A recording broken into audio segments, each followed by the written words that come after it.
महाराज जी, आज क्या कार्यक्रम हुआ है और किसका सानिध्य रहा है? आज ये लगभग 650 वर्ष प्राचीन श्री राम मंदिर जो श्रीमद जगद्गुरु अनंतानंदाचार्य जी द्वारा स्थापित था, उसका शिलान्यास हुआ है। और इस शिलान्यास को हमारे देश के प्रदेश के यशस्वी मुख्यमंत्री योगी आदित्यनाथ जी के द्वारा ये संपन्न हुआ। लगभग 1398 में संस्थापित ये मंदिर है और 1669 में औरंगजेब के द्वारा इसे ध्वस्त किया गया था, जिसमें एक से एक विद्वत विभूतियां और संत लोग इसमें रहते हुए अध्ययन अध्यापन और साधनाएं करते आए हैं। तो वह मंदिर अब काफी जीर्ण शीर्ण हो चुका है, तो इसका पुनः नवनिर्माण होगा और ये इसी प्रकार से राम की भक्ति का विस्तार संपूर्ण विश्व में करता रहे।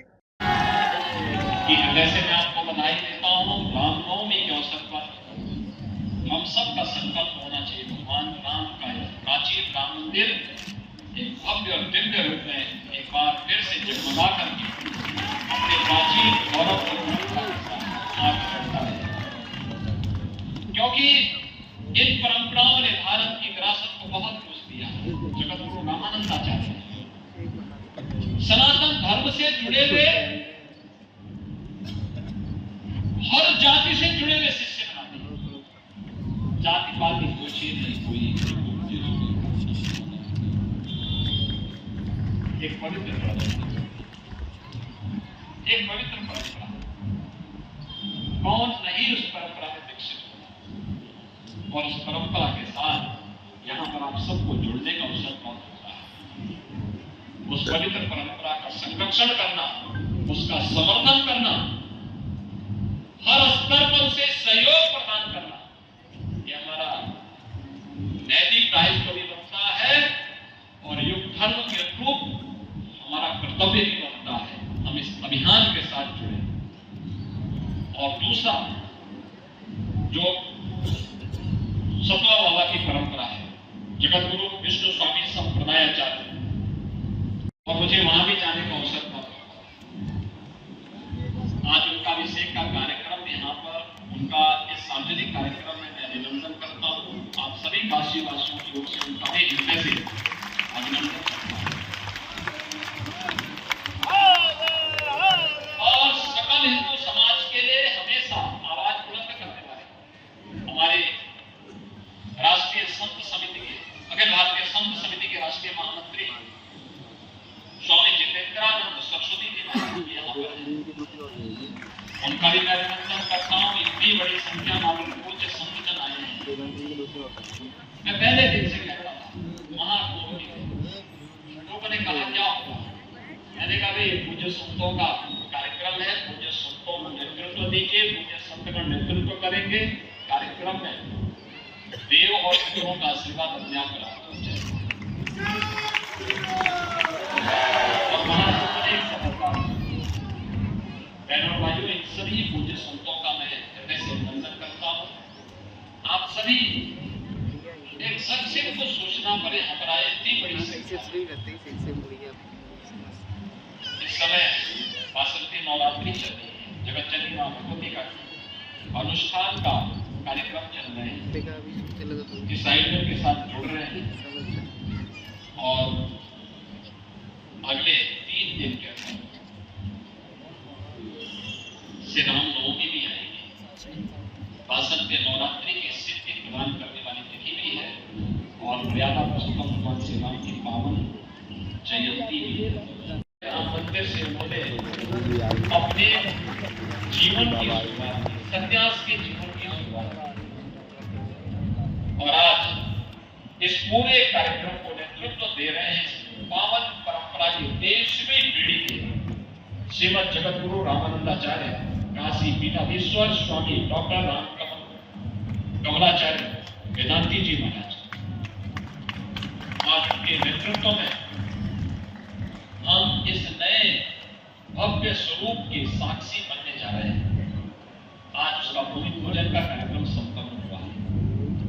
इस अवसर पर मैं पूज्य जगतगुरु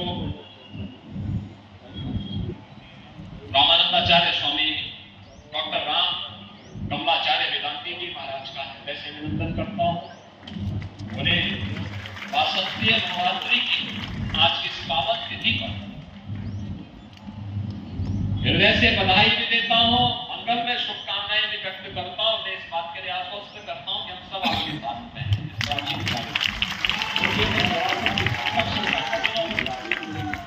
जो हर सनातन धर्मावलंबी के लिए नई प्रेरणा, एक नया प्रकाश है, एक नया मार्ग है,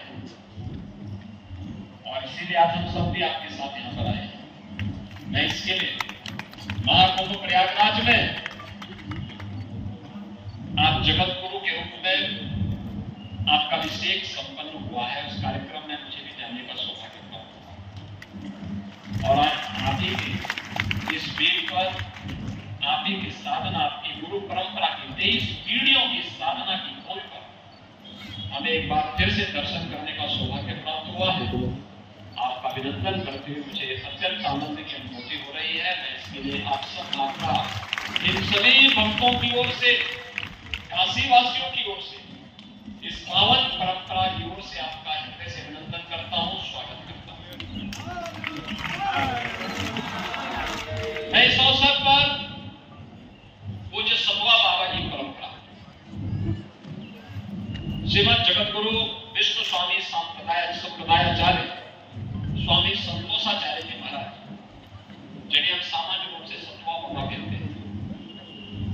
अलग विषय है कि सतवा बाबा सतवा आगे नहीं खाते हैं।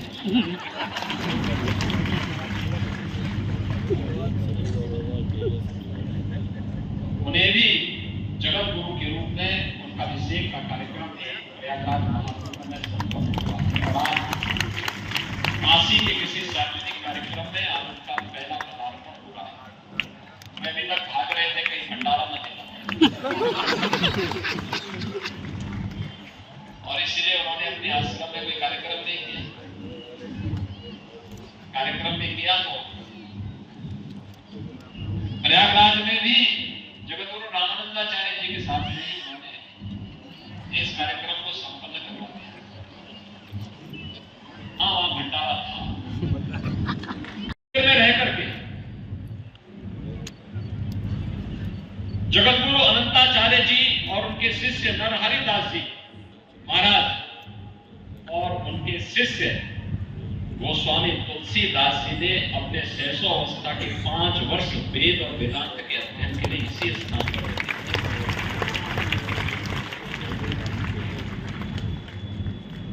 आप मुझे बताइए, तुलसीदास जी की रामचरितमानस के सुंदरकांड का पाठ कौन ऐसा सनातन धर्मावलंबी होगा जिसके घर में किसी भी मानवीय कार्यक्रम के अवसर पर आयोजन न होता?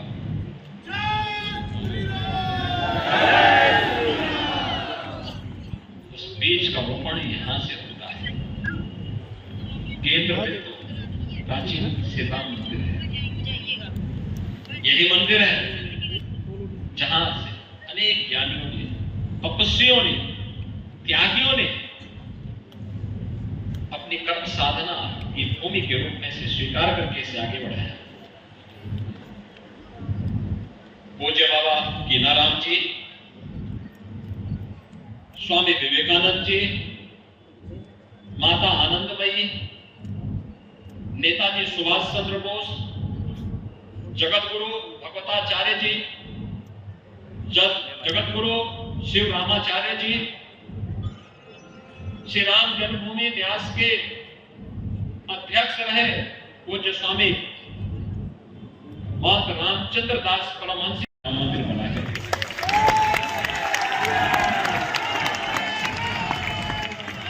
जहां पे एक ही संकल्प रहा हो, और हाल में राम मंदिर के माध्यम से राष्ट्र मंदिर के निर्माण को भव्य स्वरूप देना है, और अंततः प्रधानमंत्री मोदी जी के कदमों से सारा कार्य होना है। काशीवासी मैं आप सबका हृदय से वंदन करता हूं कि आपने एक ऐसा देश को प्रतिनिधि दिया है जो न केवल आपके पूर्वजों के संकल्प की पूर्ति कर रहा है, बल्कि राष्ट्र मंदिर को भी वही भव्य स्वरूप देने का काम कर रहे हैं।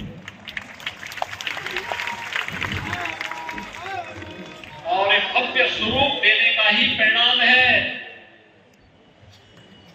कि आपने इस बार के महाकुंभ प्रयागराज को देखा होगा। मां गंगा, मां यमुना और मां सरस्वती की त्रिवेणी में महाकुंभ का आयोजन कितना भव्य था, कितना दिव्य था। पूरी दुनिया 66 करोड़ से अधिक श्रद्धालु एक स्थान पर आ गए। 45 दिनों के इस आयोजन में सहभागी बने। दुनिया के कर्तव्य विमूढ़ थी, आश्चर्य कर रही थी, अभिभूत थी, अविस्मरणीय, अकल्पनीय दृश्य उसके सामने था। जो लोग हमसे कहते थे ये तो समाज में भेदभाव है, उनकी आंखें खुली की खुली रह गई कि एक ही संगम में कोई जाति नहीं, कोई मत नहीं, कोई संप्रदाय नहीं, महिला पुरुष का भेद नहीं। यही तो सनातन धर्म की सही पहचान है, महाकुंभ पहचान। भव्य राष्ट्र मंदिर का यही स्वरूप है जो हम लोगों ने महाकुंभ के अवसर पर देखा है। और सचमुच इस भव्य राष्ट्र मंदिर के समय ऐसा प्रतिनिधि चुन करके भेजा है। मैं भी इस प्राचीन राम मंदिर के इतिहास को देख रहा हूं, कितना गौरवशाली इतिहास है, कितना गौरवशाली इतिहास है। तो 1 साल, 2 साल, 10 साल, 20 साल, 25 साल, 50 साल के गौरव पर, उपलब्धियों पर इतलाते हैं, गर्वी दिखाते हैं। और यहाँ 700, 750 वर्षों का इतिहास आपके सामने रखा हुआ है प्राचीन राम मंदिर। अब याद करिए 1398 संवत में यहां पर जगत गुरु रामानंदाचार्य जी के प्रथम शिष्य अनंताचार्य जी महाराज के द्वारा यहां पर इस मंदिर के जीर्णोद्धार के कार्यक्रम के साथ कई हमारी पीढ़ियां पूज्य संतों की लंबी विरासत, जिस संकल्प के साथ पूरा जीवन जी थी, उस संकल्प को मूर्त रूप लेते हुए हमने श्री अयोध्या धाम में देखा है। जब देश के यशस्वी प्रधानमंत्री और इसी काशी के माननीय सांसद आदरणीय श्री नरेंद्र मोदी जी के कर कमलों से 500 वर्षों की विरासत को हमने श्री राम जन्मभूमि के भव्य मंदिर के रूप में अयोध्या धाम में रामलला के श्री राम जन्मभूमि आंदोलन राष्ट्रीय स्वयंसेवक संघ का नेतृत्व था, पूज्य संतों का सानिध्य था और पूरे आंदोलन की आत्मा सभी अशोक सिंघल जी के सानिध्य में सारा कार्यक्रम किस गति से बढ़ा। लोग कहते थे ये काम संभव है, लेकिन राम जन्मभूमि आंदोलन के केंद्र बिंदु रहे उसकी आत्मा के रूप में कार्य करने वाले अशोक सिंघल जी कहते थे कौन सा कार्य ऐसा है जो संभव है।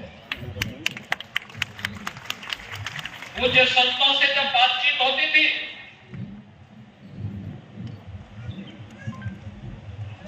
वे भी कहते थे कौन सा ऐसा कार्य जो असंभव है, हम लोग सफल होंगे। और यह हमारे जीवन का संकल्प है। हम लोग पूछते थे किसी भी पूज्य संत से, मेरे पूज्य गुरुदेव, मेरे पूज्य दादा गुरु भी परमहंस रामचंद्र दास जी महाराज, पूज्य नटी गोपाल दास जी महाराज, पूज्य सतुआ बाबा, ये सभी संतगण इस आंदोलन के साथ, इस अभियान के साथ जुड़े थे। और जब भी इनसे सानिध्य प्राप्त होता था मैं उनसे पूछता था महाराज क्या होगा, कहते थे सफलता मिलेगी। मैं कहता था आपकी उम्र तो ढल रही है। अगर आप ये वीडियो YouTube पर देख रहे हैं तो हमारे चैनल को सब्सक्राइब करें और बेल आइकन को दबाना ना भूलें। अगर आप Facebook पर ये वीडियो देख रहे हैं तो हमारे पेज को लाइक करें।